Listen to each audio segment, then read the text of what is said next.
Welcome back viewers. आज मैं आपको सिखाऊंगी ठेले वाली चटपटी सी झटपट बन जाने वाली चना चाट। इसके लिए आपको चाहिए 3 कप बॉइल्ड चने। मेरे पास मोटे चने हैं, इसके अलावा आप काले चने भी इस्तेमाल कर सकते हैं और बारीक चने भी इस्तेमाल कर सकते हैं। और इसमें जाएगा 1 कप चॉप्ड प्याज। ये प्याज आप देख लें, ये इस साइज का मैंने काटा हुआ है प्याज। आपको जिस शेप में पसंद है आप उस शेप में भी काट सकते हैं।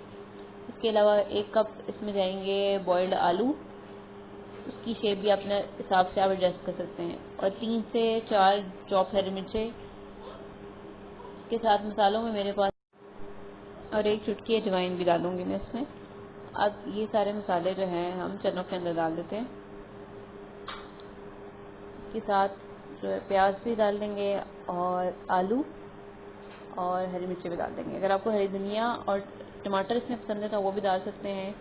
आप आधा कप टमाटर डाल दें और हरी धनिया तो आपकी अपने प्रेफरेंस पे जितना मर्जी आप डालें। ये इस तरह के और मैं डालूंगी जो हम डालते हैं। ये है इमली की चटनी, मेरे पास ये होममेड मेरे पास इमली की चटनी है। अगर आपको रेसिपी चाहिए तो मैं इंशाल्लाह आपको आगे वो भी दूंगी।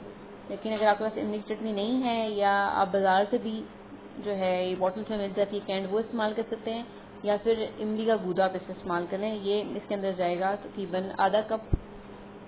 ये सब हमने डाल के इसको अच्छी तरीके से हमने मिक्स कर लिया और ये हमारी चना चाट तैयार। देखिए कितनी सिंपल सी और इजी सी चना चाट है और बहुत ही मज़े है ये खाने में।